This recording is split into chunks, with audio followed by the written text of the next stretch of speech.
Welcome to my channel. We are reading Emily Windsnap and the Ship of Lost Souls by Liz Kessler. We're on chapter 18. So here we go.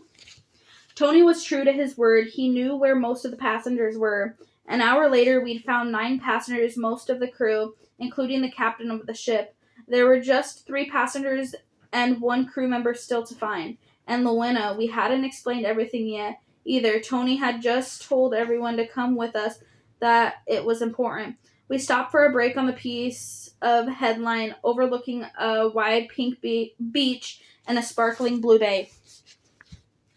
Dad, are you going to explain what's going on? Yeah, Tony's daughter Charlotte asked. Tony glanced at me and I nodded. He passed the papers around and then between us we explained everything. I told him about Atlantis, about them being here because they'd been lost at sea, about what would happen at the end of the day and how this was their only chance to get away. I watched their faces as one by one the truth of their wonderful lives in Atlantis dawned, and they remembered their old lives, their real lives. As soon as they'd gotten over the shock of their truth, they wanted to find the other passengers and set sail as soon as possible. At least most of them did. A young man who hadn't spoken yet put up his hand. What is it, Alan? Tony asked. Alan waved his piece of paper at us and shrugged. What if I don't want to leave? He asked. Don't want to leave, Tony repeated incredulously. Have you been listening for the last half an hour? Do you know where you are? Do you remember your old life, your real life? Alan shrugged again. Yes, on all counts, he said flatly. He held up the photo of his piece of paper. And yes, I completely remember the day my fiance walked out on me. And it was the same month that I lost my job. And a couple of days after our home was foreclosed. No one spoke for a moment. The air stilled and tightened. Eventually, as softly as summer breeze, Alan added, "Why would I want to go back to that?"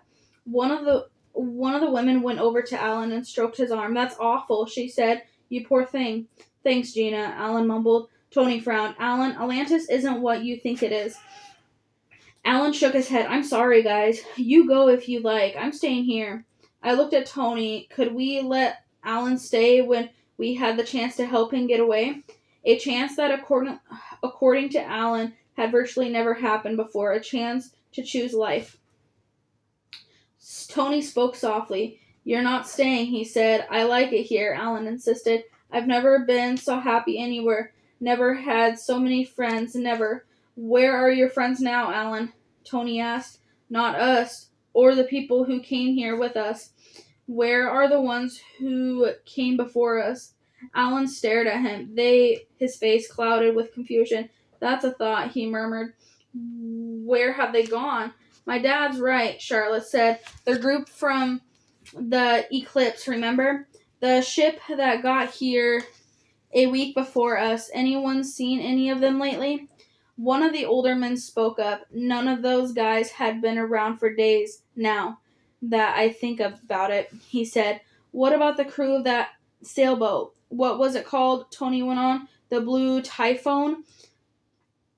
Charlotte offered. "That's it," Tony replied. "Where are they? Gone?" "Those 2 canoeists, the guys from the racing yacht, the people from the fancy cruise ship, all of them gone. No one who arrived before us is here anymore." "But where are they, then?" Alan asked. "What happened to them?" Gina cleared her throat. "I think we all know in our hearts what happened to them. Think of the night of the Eclipse guys went. They were here about evening, probably at their most cheerful, all of them. Then later that night, the sky had a whole lot more stars in it, remember? We commented on it." A few in the group nodded, remembering something that Atlantis had since made them forget. "I can't be positive, but I think those stars were them," Gina went on. "All I know for sure is that the next morning they were gone. Maybe there was some dust on the ground. Maybe an extra flower bloomed that day for each of them. I don't know. All I do know is that we never saw them again. The end of the road came for each of them, like it will for us, too." Gina's right. The same thing happened when the canoeist went, Charlotte said. I had completely forgotten, but I remember it now. Two bright stars came out that night, lit up the world island for an hour or two. And at the end of today, you'll be the same, I said. You won't get to stay here anymore. Any of you. You won't have a choice to try to go home. This is your only chance. You've heard her. In a few hours, it's game over, Tony said flatly. That's the truth of it. That's this here. He waved his arms across the headland. Oh my gosh, headland across the bay. The island, all of it. It's holding place. We're nowhere. We're between worlds. It's an illusion. Come tonight. There's no more between and no more Atlantis. You'll be gone, and that's the end of it. Alan, if you need me to spell it out for you, I will. At the end of today, time's up. You'll be dead.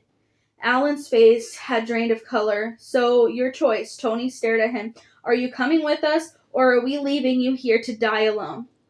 Alan didn't speak for a moment. Nobody spoke. The air seemed to be stretched so tight, it felt as if it would be splintered into pieces. Eventually, Alan muttered, I guess a crummy life is better than no life at all. I let out a breath. Thank goodness. I looked at my timer, 7:03. Almost 5 hours had passed. We had just 7 hours left. Tony went over and shook Alan's hand. Good man. We'll look after you, he promised. All right, come on, I said. We need to find the others and get back to the ship. I bet I know where Alex and Phil are, one of the women said. There's a garden they always go in the afternoons. And Gabby is Alex's best friend. She might be with them. If not, they'll probably know where to find her. I'll go get them. Great, Tony said. He rifled through his papers and handed her 3 sheets. Make sure you give them these. And keep looking at the pictures of your own family on your way, I added. It's easy to forget here, which is, as I said, reminded me. What about Luana? I asked. The captain came over to me. I'll show you how to find her, he said. She's a merman, my final crew member. There's a park you can find when you know how. They'll be there. Tony took charge. Okay, great. The captain can go with Emily. Jeanette is fetching the others. Everyone else come with me.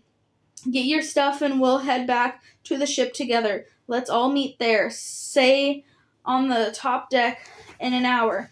Wait, I yelled. Tony had reminded me of the final essential detail. Everyone turned to look at me. There's one last thing, I said. You can't take anything with you. Anything you got in Atlantis, clothes, food, jewelry, whatever it is, you must leave it behind. Why's that? A young woman asked. If you attempt to leave Atlantis with something of Atlantis, the ship won't be able to get away, I explained. As I said the words, I remember that they applied to me too. I pulled the garland from around my head, realized as I did so that it hadn't been just a gift to make me smile. It had been a way to helping me root me into Atlantis, to ease the transition, taking away any memories that would remind me of what I'd lost and keep me here. Things like this, I said. Anything that comes from here, you have to leave it behind. Darn it, that blows my mind of taking presents back to for my grandkids, one of the older men mumbled. Their present will be seeing their grandparents return alive. Louise, his wife, replied, nudging him and pointing at the beautiful gold watch on his arm. That was from here, too. Off it goes.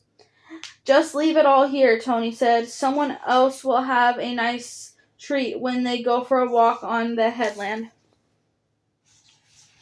I unclasped my diamond bracelet and put it on the ground. As I did, I sent a wish with it, that it would bring someone to feel the warmth and the happiness in their final days, that it would bring a smile to the face of someone whose time really was up. I checked my timer, 6:47. We still had nearly 7 hours. Okay, I said, let's go.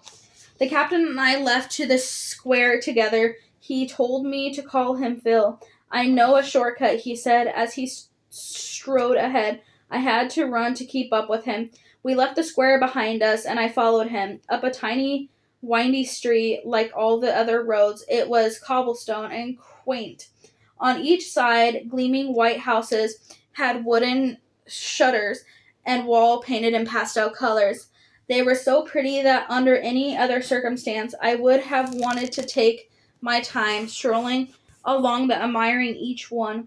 Phil broke into my thoughts. Okay, are you ready for the shortcut? He asked. I guess so, I replied, wondering why I had to be ready. I was just following him, wasn't I? See that wall at the top of the road? He asked. I looked ahead and saw that the road was blocked by a huge brick wall with a colorful mural painted on it. Oh, I stopped walking. Why are we going up here? It's a dead end. Look at the wall, Phil urged me. What do you see? I stared at the mural. A picture, a house, a ladder leaning against it. A man at the top of the ladder cleaning the window. I studied it further. Very lifelike, isn't it? Exactly. That was what I thought when I first saw it. It's so lifelike that, in fact, Phil pointed at the wall, you see the door right down at the bottom near the base of the ladder? I looked where he was pointing. There was a bright red door with the gleaming brass handle. It was so bright it could have just been painted that day. I see it. You have to grab that handle. It'll take you through. But it's not a real handle. It's a painting, I protested. Phil just looked at me. And this is Atlantis, he said, by the way of explanation. He was right. Much weirder things than walking through a picture of the door and the wall had happened since I've arrived. We continued walking. You have to be confident. Walk up to the wall, reach out for the door handle, and it will come to life in your hand. As soon as you feel the tingle, turn it and the door will open. Ready? I guess. The captain stopped. Hold on. I tried with someone else the other day and it didn't work. I went through, but my friend didn't. You think it might not work for me either? He shook his head. It's not that. I've tested it a few times. It will let only one person through. You go. I'll wait here for a few minutes. Make sure you've really gone. If you don't come back, I'll assume it worked, and I'll see you back on the ship. Are you ready? My heart quickened, but just from the fear of literally walking into the wall, but because of what was on the other side. Was I actually going to meet Luena? Yeah, I'm ready, I said, and then I strode towards the brick wall, reached out for the picture of the brass handle, and walked straight through the door that a moment ago had been a few splashes of paint. I opened my eyes and gazed around me. I was surrounded by the most stunning, beautiful, to one side of me, a field of flowers spreading the swirling pattern as far as I could see. Bright red, deep blue, dazzling yellow, pure white. They were everywhere. The air was full of their scent, too. I smelled as though someone had invented the ultimate perfect perfume. On the other side of me, a bridge emerged from the wildflowers across the river that danced and sparkled like the finest jewels. Behind me, what I had been was a wall, now a line of trees. The light glinted between their branches as though they were full of dancing fairies. Ahead, the river opened up into a pool. Above it, the highest waterfall I had ever seen snaked through rocks and trees to fall into the water below in the shimmering curtain. Next to the pool, someone was lying on the rock on the sunshine. Luena. I approached the pool, stepping carefully across the rocks till I reached the one she was lying on. Luena, I whispered, reaching out and touched her shoulder. She stirred at my touch. What? What's wrong? She sat up, squinting into the sunlight. Then her eyes focused on me. Who are you? I'm Emily, I said simply. Wait. She reached out towards me, traced my face with her hand. I know you, she whispered. Don't I? I wasn't sure how to answer. Our previous meeting, touching palms across the porthole window, hadn't exactly been your average way to getting to know someone. I got as far as when she sat up and stared at me, squinting. You're familiar, but I can't think where from. You're not from Atlantis, are you? I realized how to answer her question. I didn't need words. I had something that would do a better job than an explanation I could give her. I reached into my pocket and pulled out the snow globe from Lyle. As I held it out towards her, Luena gasped and covered her mouth with her hands. Then she gently took the globe from me. No, I don't believe it. Surely it can't be. She lowered her head, gripping the snow globe tightly as if it were a long-lost family heirloom. As I watched her, I saw the tear and drip onto it from her face. I awkwardly reached out to her. Are you okay? I asked, touching her arm. Lowena nodded and looked up at me. She wiped her wet cheek with a back of her hand. It's just a shock to realize that it happened to me, she said. We always thought we were immune. From Atlantis? Lowena nodded. How long has it been? She asked urgently in your world. How long? The day you disappeared was last Friday, so last Friday was day 1. I nodded. This is day 6. Lowena turned as white as the froth from the waterfall behind her. Day 6? I nodded. Lyle said after today. I know. Lowena held a hand up to stop me. Her face had softened with emotion. My Lyle, she said huskily. How is he? I thought about the state he'd been in all week.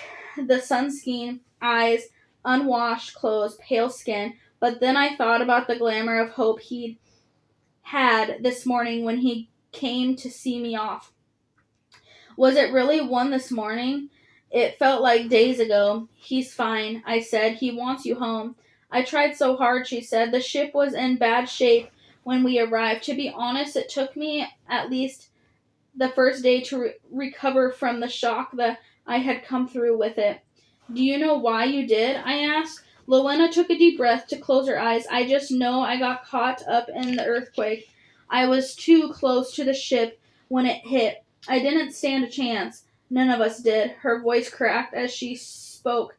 I'm sorry you don't have to talk about it, I said. No, it's good to talk about. I need to remember. She put her hand on my arm. Have we got much time? I checked the countdown. 6:23. We had nearly 6.5 hours, a little. Lowena motioned to the set of stepping stones that led across the river to the other side. Come on, let's talk as we walk. We need to go this way. What about Miriam? I asked. The captain said she'd be with you. That's where we're going now, Lowena replied, as she reached out to help me across the rocks. We'll pick her up on the way. Then she pointed at my wrist and the chain from Aaron. Is that your snow globe? She asked. Yes, good. It's important. I know. So go on. I said as I was hopped off from the rocks to the other side of the river. What happened next after you got here? The ship was badly broken. She went on as we walked. Because of my work, I knew that we had a matter of days to fix things before we would stop wanting to, before Atlantis drew us in. Most of the others left, even before that, completely bewitched by the magic of Atlantis. Some stayed behind with me, but then they gradually drifted away. So you tried to fix the ship? Tried is the word. Yes, the engines are damaged, but I managed to get a few volunteers to help amend the sails. Once we'd done that, we made our first attempt to get back, but we failed. Their first attempt, that would have been one of many times we'd seen them from the Five Bays Island. My companions weren't strong enough to keep trying, though, Lowena went on. Certainly not strong enough to counter the magic that Atlantis was weaving around us. I was soon fighting a losing battle, except with the captain. Phil? Why was he different? That's what I kept asking myself. My best guess was that he was a sea-going man who'd worked on ships all his life. Perhaps he built up some kind of immunity. I don't know. I just know that he held out longer against Atlantis. But not long enough. No. We worked together for I don't know how long. We made a couple more attempts to escape. The sails were too weak to get us far. But we started to fix the engines. They were working intermittently. Meanwhile, I spent every waking hour working on my calculations for our course home. We were so close. So what happened? Phil scumbled like the others. He fought it. Told me to remind him of his wife and kids, which I did regularly. But in the end, my words weren't enough. No, you need something you can see or touch, like a photo. I held out my wrist. Or like this. Lowena studied me. You've done a lot of homework, haven't you? I shrugged. Lyle did most of it. She nodded. Anyway, that's about it. Once the captain was gone and I was only one left to try get us home, the job was almost impossible. Soon after that, I lost my way. I was the only one still on that ship. I grew desperate, scared. Last week for you. Yes, for me it was nearly 7 months ago. She's 10 days old. I let out a breath. It was one thing being told that time works differently in Atlantis, but to see proof like this, well, just blew me away. I did another thing too. It made me even more determined to make this work. Lyle had a daughter and he didn't even know about it. We had to get Lowena and her baby back home where they belonged. We had to. I leaned over to take a closer look at the baby. As I did, she opened her eyes and gurgled at me. What's her name? Lowena grimaced. She doesn't have a name yet. I know, it's terrible. Even though I was losing sight of my real life, I think a part of me was holding on to it strongly enough to believe that I would get back there one day and didn't want to name her until we'd met her daddy. It felt strong. Somehow I call her my treasure. I reached out a finger to stroke the baby's face. I understand, I said. If she's going to meet her daddy, I'll make sure of it. Lowena smiled at me. Come on, she said softly. Let's go join the others. We can explain everything to Marima on the way back to the ship. As the three of us walked, as I passed Maria and the sheet of paper with the picture of her own son on it, and as Lowena and I explained our plans, my determination grew stronger and stronger. We had just over 5 hours to do it, but nothing would stop us now. We were getting away from Atlantis tonight. And that is the end of chapter 18, guys. I will see you guys in chapter 19 in the next video.